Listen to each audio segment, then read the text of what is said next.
مرد اور عورت کی نماز میں کوئی فرق ہے؟ اگر تمہارے ملک میں مرد اور عورت میں فرق ہے تو پھر نماز میں بھی فرق ہے۔ اگر مرد عورت میں کوئی فرق نہیں ہے نماز میں بھی کوئی فرق نہیں۔ اللہ کے بندے کو ایک فرق ہے، مرد امام بن سکتا ہے عورت نہیں بن سکتی، مرد کے لیے صف اول افضل ہے، عورت کے لیے آخر افضل ہے، مرد کے لیے مسجد افضل ہے، عورت کے لیے گھر افضل ہے، کوئی ایک فرق ہے۔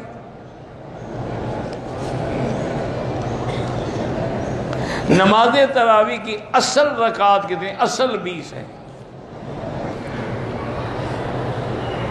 غزوہ ہند کی وضاحت کریں، کیا وضاحت کریں؟ وہ ہو گیا ہے، تم اپنے لڑنے جاؤ گے۔ تم نے کون سا غزوہ ہند کی وضاحت؟ وہ صلاح الدین ایوبی کے زمانے میں گزر گیا ہے۔ اس وقت مسلمان تھے جنہوں نے جانیں قربان کی اور دین کو پھیلایا، کفر کو توڑا، بتوں کو توڑا۔ محمود غزنوی کو اربوں کی آفر کی گئی کہ ہمارے اس بت کو مت توڑیں، جتنا سونا لے لیں، چاندی لے لیں، جواہر لے لیں۔ اس نے کہا میں تاریخ میں یہ نہیں لکھوانا چاہتا کہ بت شکن اپنا بت فروش تھا، بت بیچنے، میں لکھوانا چاہتا ہوں کہ بت شکن تھا۔ انہوں نے کہا توڑ دو اس بت کو۔ توڑا گیا تو اس میں اتنی جائیداد نکلی جس کا تصور بھی نہیں تھا۔ عورتوں کو سجدہ کرنا چاہیے بدن زمین کے ساتھ ملا ہوا ہو، یہی حدیث ہے ان یزمہما، حضور نے فرمایا اپنے بدن کو زمین سے ملا کے سجدہ کیا کرو، کیونکہ یہی ان کے لیے استر ہے، ستر اسی میں ہے۔ مرد کی حالت میں ان کے لیے ستر نہیں ہوتا، عورت کے لیے ستر ضروری ہے۔ مسجد خیف کے اندر 70 انبیاء کی قبریں ہیں، یہ 101% جھوٹ ہے۔ اگر وہاں انبیاء کی قبریں ہوتی تو حضور ان کے اوپر چلتے اور ان کے اوپر کھڑے ہو کے نماز پڑھتے۔ خدا کا خوف کیا کرو، جھوٹ بولتے ہوئے سمجھا بھی تو کرو۔ اچھا، اور جب یہ 70 انبیاء فوت ہوئے ہیں، کون کون سے؟ ان کے نام گنو، پھر مجھے بتاؤ اس وقت یہ مسجد خیف تھی؟ بس ایک روایت ہے بنی ہوئی ہے، کبھی میزاب رحمت کے نیچے حضرت اسماعیل کی قبر ڈھونڈ رہے ہیں، کبھی زمزم سے لے کر حجر اسود تک 50 انبیاء کی قبریں ڈھونڈ رہے ہیں۔ معنی یہ ہے کہ کعبے میں آ کر بھی ہم قبروں کا طواف کر رہے ہیں۔ انا للہ و انا الیہ راجعون۔ ماں اپنے بچے تنگ کرتے ہیں، بچوں کو گالی دے، بہرحال تنگ آ کے انسان دیتا ہے لیکن دینی نہیں چاہیے۔ کبھی گالی دینے سے بچوں کو نعوذ باللہ نقصان ہوتا ہے اور پھر یہی ماں رو رہی ہوگی۔ ان کو گالی کے بجائے ہدایت کی بات کیا کرو۔ خواب میں حضور کی زیارت بڑی خوش نصیبی ہے، ان کو نصیب ہوتی ہے جو متبع سنت اور کثرت سے ضرور پڑھنے والے لوگ ہوتے ہیں۔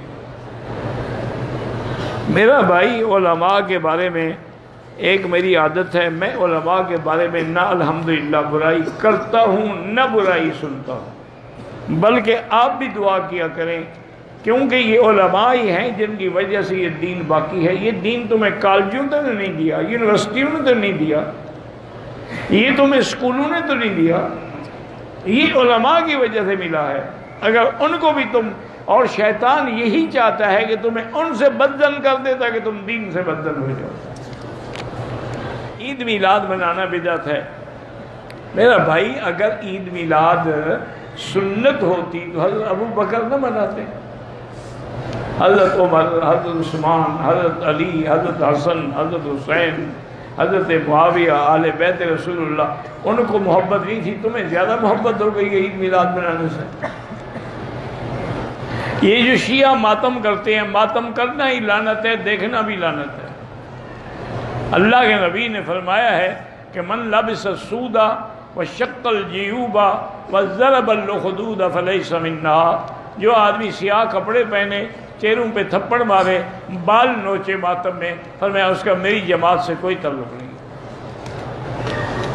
کہتے ہیں کہ آپ نے کہا تھا کہ میرا نانا بریلوی تھا، وہ آپ جیسے بریلوی نہیں تھے، وہ پکے علماء تھے، ان کے اندر صرف محبت کا غلو تھا، ورنہ وہ ان کی طرح نہ قبروں پہ سجدے کرتے تھے، نہ عرس کرتے تھے، نہ چڑھاوے چڑھاتے تھے۔ لفظ بریلوی کہنے سے تمہیں ہاتھ آ گیا تو کیا ہو گیا؟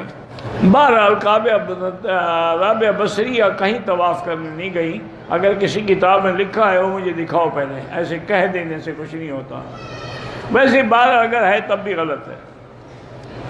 حضور پاک یہاں بیٹھے رہے، آپ بے شمیسی پر کعبہ آپ کے طواف کے لیے تو نہیں گیا، حسن بصری کے رابعہ بصری کے لیے چلا گیا۔